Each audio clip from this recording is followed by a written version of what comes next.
Hey guys, welcome back. I hope you are having an amazing day. Let's get right into the stories. The first one is a pro-revenge story. A little backstory, I'm an online artist, and this took place when I was in my mid-20s, around 2019. There was a popular artist who called himself a professional and worked in the industry. I used to look up to him. Let's call him Alex. In early 2020, I noticed how Alex's art looked eerily too familiar to some pieces I'd seen before. So I looked up the images and found they matched up to his art. He was directly referencing official art and profiting off of it by selling it on his online print shops. He didn't make any effort to make the reference detach from the original piece. I confronted him about it, sending a detailed message not to do that and explaining the possible consequences. I told him, Alex, I've seen artists in real life who were sued for over $200,000 and even ended up in jail for doing what you're doing. This is serious. Instead of being professional and mature about it, he lashed out at me and took it to social media. He posted, "Can you believe this? Nobody trying to tell me how to do art? Artists use references all the time. This person could get sued for libel." I was dumbfounded at how clueless he was, not comprehending what I was talking about. I replied, "There's a difference between using references and directly copying. What you're doing is infringement." He included my username, which my blog had links to my contacts. My emails, Facebook page, art accounts, and Instagram were all exposed. His fans, including his group of friends, joined in sending me downright horrific messages. I had panic attacks resulting from the pure backlash of his enormous fan base. For almost 2 months, I constantly received hate mail. People would write things like, "You're a horrible person," "Your art is trash," and even send death threats. The last straw that broke the camel's back was when he directly referenced my art and made money off of it. I felt hopeless and angry that I couldn't do anything about it. I didn't know how to find a lawyer, but then it hit me. If I can't do it, maybe another artist can, or anyone who holds the copyright. The last time I checked, Alex never credited any of these artists for his references. I looked into the art he referenced and examined each official company matching Alex's art. I used Google search to find anyone working for a said company, and voila. I found a staff member for a branch in a different continent. Let's call her Emma. I contacted Emma's Facebook and tipped her about Alex's activity through Messenger. I uploaded and sent a copy of their art and Alex's art for comparison. Emma simply replied, "Thanks for the notice. I'll forward this to our legal team." Another week passed, and during that time Alex constantly posted comments on everything I shared on my art blog. And then silence. I checked his print shop, it was removed. His response to my message was taken down from his social media. He stopped talking to his friends publicly. Days later, a fan was asking about him, and he responded, "I'm no longer friends with those people, they're very toxic hypocrites." One of his former friends contacted my friend and cried about how awful a bully he was. My friend, of course, didn't care. It was the most glorifying feeling I have ever rejoiced in. This could have been avoided if he had at least heeded my warnings. How he handled the situation was not professional at all. About 3 years later, in 2023, I heard that he was having a tough time getting back into the industry. There were allegations of his past copyright infringement circulating. The biggest one was a lawsuit with the big company Emma worked for. I reflected on the situation, thinking, all of this could have been avoided if he'd just listened to me in the first place. The next one is an entitled people story. I never thought I'd end up in a situation like this. One minute I'm minding my own business at the park, and the next I'm being accused of something horrible just for trying to help a kid. It all started on a sunny Saturday afternoon. I decided to take my dog Max to the local park for some fresh air and exercise. The park was pretty busy that day, with families enjoying picnics and kids running around playing. I found a nice spot on the grass and started throwing a frisbee for Max. We were having a great time, just relaxing in the sunshine. After a while, I noticed a young boy, probably around 8 years old, sitting by himself on a bench nearby. He looked upset and was holding his arm kind of funny. Being a parent myself, I got concerned and decided to check if he was okay. I walked over and gently asked, "Hey buddy, are you all right? You look like you might be hurt." The boy looked up at me with teary eyes. "I fell off the monkey bars and my arm really hurts," he said quietly. I knelt down to his level and took a closer look. His arm was starting to swell up and looked like it might be sprained or even broken. "That looks pretty painful," I said sympathetically. "Where are your parents? We should let them know you're hurt." "My mom went to the bathroom," he replied. "She told me to wait here." I nodded and said, Okay, well let's see if we can make your arm feel a bit better while we wait for her to come back. I have a first aid kit in my car. Would it be okay if I grab some ice and a bandage for you?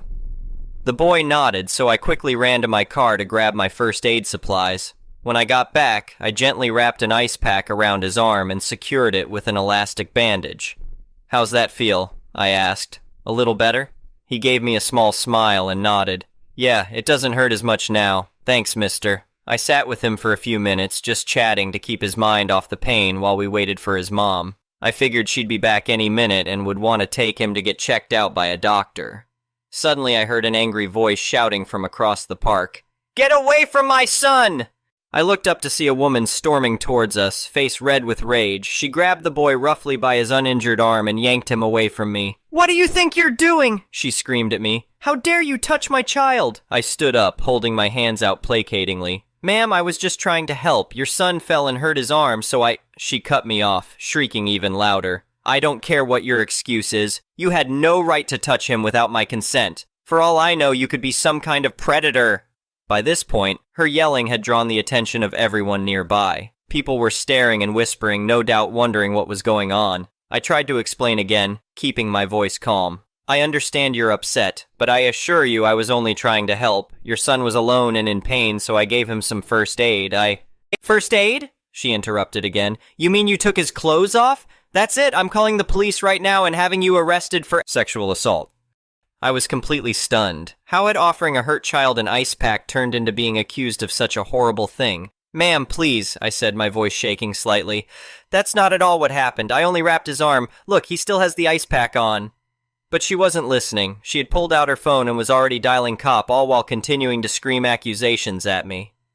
Hello, police? There's a pedophile at City Park who just assaulted my son. You need to come arrest him immediately. My heart was racing. I couldn't believe this was happening. A small crowd had gathered around us now, murmuring and giving me suspicious looks. I felt sick to my stomach. Thankfully, an older woman who had been sitting nearby stood up and approached us. Excuse me, she said firmly, but I saw the whole thing, and this man did nothing wrong. He was only trying to help your son, who was clearly injured. The mom paused her tirade for a moment, glaring at the woman. And who are you? His accomplice? The older woman shook her head. No, I'm a retired nurse who happened to be here reading my book. I watched that man carefully tend to your son's injury while waiting for you to return. He acted with nothing but kindness and concern. A few other bystanders who had seen what happened also spoke up, confirming that I had done nothing inappropriate. The boy himself was trying to tell his mom that I had only helped him, but she kept shushing him. Within a few minutes, 2 police officers arrived at the park. The mom immediately started ranting to them about how I had assaulted her precious baby and needed to be locked up forever. I was terrified as the officers approached me, but I calmly explained exactly what had happened. To my immense relief, they listened carefully and then turned to gather statements from the witnesses. It quickly became clear to the officers that the mom was the one causing a disturbance, not me. They pulled her aside and I heard them explaining that making false accusations was a serious offense.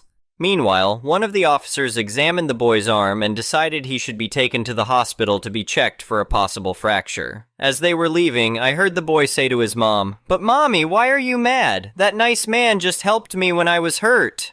The mom's face turned bright red and she hurried away without another word. The officers apologized to me for the trouble and thanked me for helping an injured child. As things calmed down and the crowd dispersed, I sat down on a nearby bench, feeling drained. The older woman who had spoken up for me came over. "You okay, hun?" she asked gently. I nodded, still a bit shaken. "Yeah, I think so. Thank you so much for stepping in. I was scared there for a minute that people would actually believe her accusations." She patted my arm. "Of course, dear. I wasn't about to let that woman's hysteria ruin a good Samaritan's life. You did a kindness today. Don't let her take that away from you." I smiled gratefully, feeling a bit better. As I gathered up my things to head home, several people from the park came by to offer words of support. One dad even said, "I hope there are people like you around if my kids ever need help." That night I had trouble sleeping as I kept replaying the incident in my mind. How quickly an act of simple kindness had nearly turned into a nightmare. But I also thought about all the people who had stood up for me, strangers who weren't willing to let false accusations go unchallenged. The next day I got a surprise phone call from the police station. It was one of the officers from the park, letting me know that the boy's arm had indeed been fractured, and the doctor said my quick first aid had helped prevent further injury. He also told me the mom had come in to apologize for her behavior and retract her accusations. She was under a lot of stress and overreacted badly, the officer explained, but she wants you to know she's sorry and grateful for your help. I accepted the apology, glad the whole thing was resolved, but it definitely gave me pause about intervening in the future. In the end, though, I decided I'd still help a child in need. I'd just be sure to flag down another adult to witness it. It was a hard lesson in how quickly a misunderstanding can spiral out of control. But it also showed me that there are good people willing to stand up for what's right. I'm just glad the boy got the medical care he needed, and hopefully his mom learned not to jump to such extreme conclusions in the future. The next one is a petty revenge story. This isn't my story, but one a friend told me about in high school. At our district's schools, you would be given a planner with a certain amount of bathroom passes you could have for each pass per semester. Well, one day my friend I'll call Sarah had to pee really bad. A complete emergency in class is only halfway over, so Sarah raises her hand and asks to go to the bathroom, but she's out of bathroom passes, so the teacher tells her no. Sarah, please, it's an emergency, I really have to go. My friend said I could use one of theirs. Teach, absolutely not, you should have gone in between classes, you'll have to wait. Sarah, I really can't wait. Please, can I go? Teach, no, end of discussion. So, Sarah tries her best to hold it. 5 minutes pass and she simply cannot and begs the teacher again to let her go. He refuses once again, so Sarah in all her petty glory says, "If you don't let me go, I will pee right here at this desk, I can't hold it, please." But of course the teacher doesn't believe her and denies her again. Sarah proceeds to stare him straight in the face and piss her pants without moving an inch. Teacher finally lets her go to the bathroom and to go change her clothes. Class ends early and the teacher has to clean it all up. He never denied a student ever again. The next one is a malicious compliance story. Hey Redditors, I get to share another small anecdote of my life as a truck driver and dealing with bouts of MC and whatnot. This one took place yesterday, but only heard back from the aftermath of it today. As a lot of people who dive into my post history, I am a truck driver, been one for almost 10 years now, and have started with a new company late last year. Usually I have no qualms with this company, until yesterday. A couple of runs I've done in the past with this company has had duplicate paperwork attached to the bills of lading, so to save time and headaches I usually scan in the signed version and call it a day. That usually doesn't cause problems, as payroll is aware of duplication and they completely understand. Recently our company was acquired by another company and we have to do things their way. First thing they did was crack down on the duplication issue, requiring all pieces of the bill of lading to be scanned in, and not just the signed versions. Okay, as my BOLs are only about 3 to 5 pages, 10 at the most. Well, I finished my first 4-stop run yesterday, and the shipper, in their infinite wisdom, thought it would be a brilliant idea to duplicate the first 6 pages of the BOL for each stop. On top of that, there was also some miscellaneous sheets of paper pertaining to each particular stop attached in their own cluster. In case you lost track, that's 24 sheets of paper just for the duplicates. Naturally, when I finished the last stop, I called payroll and asked them if I really needed to send all the papers for the balls, or could I get away with just sending them the signed portions? Nope. According to new policy, all the paperwork included in the BOL must be scanned in, or you won't get paid on the load. Fine then. You want to drown in paperwork? Be my guest. Cue the MC. I pulled into a truck stop to find a TransFlow kiosk, as it would be the only thing that would be able to handle such a daunting task. I stack my papers neatly and start the process. 77 pages later, I was done transflowing everything to payroll. I double-checked my work and submitted. This morning I get a phone call from payroll. In the future, when you have so many pages in your BOL, if you could eliminate all duplicate pages and just send us the signed forms, that would be great. Okay, guess you didn't like that wave of paper any more than I did sending it. Update. Just got an email from corporate at 7:30 a.m. It is telling me to not send in duplicate forms anymore, and they are working on rewriting the policy as to make it make sense to send in every page of a BOL, unless there are duplicates. Until then, I was told, send in your signed copies, and if there are duplicate pages, just send one copy of those with the BOL. The next one is an entitled people story. So we just got back from a week-long vacation. One of the guys my husband knows from board game nights needed a place to crash with his wife for a convention and some job search logistics in our city, and we cats, so having them house sit seemed like a win-win. Gonna call the wife Bonnie and the husband Clyde. They also needed a bit of time after our trip, which was also fine. One of our cats is kind of difficult, and 1 week of dedicated care was about equal to 2 weeks of crash space. They asked us if they could maybe stay a bit longer based on how the job search went. We thought that meant a few days. I know we're all trying to do less guest culture, but if you're sleeping in someone's living room, how would that not mean a few days? They asked for 3 months. Feeling a bit put on the spot, we agreed to 1 month, but even then they're trying to tack a few more days on, until Bonnie's birthday. Now that I write this, I kinda wonder if some of the math is, they won't kick us out on my birthday. My house isn't set up for roommates. It's barely set up for long visits. It has both my husband and I on edge. My husband is now in full idiot-eating crackers mode, where every little thing they do is setting him on edge. And of course they do a lot of little things, like leaving half-eaten food or half-drunk sodas out. Or spreading out their stuff in a common area, which probably seems reasonable because we don't really have a private area for them. I'm really not sure why they'd want to be here for 3 months. They'll be in a bad place if we kick them out. Their old place, the one they want to move from, is about 3 hours away, and due to a paperwork snafu, Clyde can't legally drive right now. Bonnie has a job now, but during training it won't pay enough for them to get an apartment. It's not a good situation, and I don't want to put them in a worse spot, but they can't stay here forever. Honestly, having them here past this weekend, like we'd originally agreed, is a really big imposition. I have big logistically complicated events running each weekend after that until mid-September, and I need the space to prepare. Is there a way to get them out of our house without torching friendships? Update. We know lawyers that specialize in evictions. Yeah, it's a nasty business, but the dark secret of lawyers is that the more the firm looks like a Hallmark villain, the better the office culture is. If they really make us do it, we can do it pretty efficiently, and there's some social consequences that will follow for them. If they were thinking that was an option, that's going to get very ugly for them very quickly. Update the second. Something came up and they'd objectively be monsters if they tried to stay past the date we originally agreed on. So that's currently the plan, and we're not budging on it. They aren't monsters, they're just people who expect one solution to all their problems. Should clarify for the sake of Clyde. I should have said he can't legally drive his car. The paperwork isn't anything to do with his license. Keep your fingers crossed, we shouldn't need to go the legal route, but I mean it when I say if it came to legally removing them, we have hot and cold running lawyers on tap alongside extremely friendly laws for property owners, and it would be a pain, but it would not be a drawn-out process and they wouldn't like the results.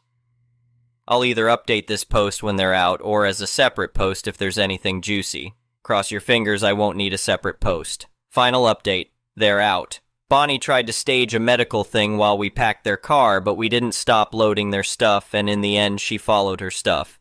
So they're out on the day we originally agreed. They're going back to the small city as far as I know. I really can't believe someone could act like my friend and then act entitled to squat in the common area of my house indefinitely. The next one is an entitled parent story. Hi everyone. I need to vent, and any advice or comments are welcome. Let me explain. I've been without parental care since I was 16, and completely without family since I was 18. I have grandparents and many uncles, but to them I don't exist like to my parents, even though they still cause me harm with debts and inheritance issues. It seems like I'm not someone who deserves love or family. At 18, I found my dog, and he became my family. I moved abroad, and now I live in Germany. I finally met a really good person that he is my boyfriend after so many bad experiences. Unlike me, he has a large family where everyone takes care of each other. I always feel out of place and have the impression that I'm not liked because I'm very shy and not used to family gatherings. Here's my point. My partner has 2 older brothers, and they each have wives and children, perfect German families. These wives have their own parents who love them and do many things together. I can't help but feel intense envy and jealousy when I see how others have such large families to celebrate birthdays, who care for each other, make plans, their life is way easy, etc. And I have no one, just hard levels in life. Somehow I feel bad because everyone celebrates their birthdays like a super party with many family happy for them, and I celebrate my birthday like as a normal day. Right now, the two brothers with their wives, kids, grandparents, uncles are all on vacation with their respective families all together. Right now I'm alone and unable to go on vacation because my boyfriend has borderline personality disorder, making it very difficult to make plans outside the home. I see their WhatsApp stories of them together at the beach with captions like "family is the best" or "my great family," and I can't stop crying, feeling like I'll never have anything like that, and like my mother always said, I will be forever alone. I'm sorry if I sound like a bad person. I don't know how to control all these feelings. Thank you for watching. I would really appreciate it if you could like the video and subscribe to our channel if you haven't already.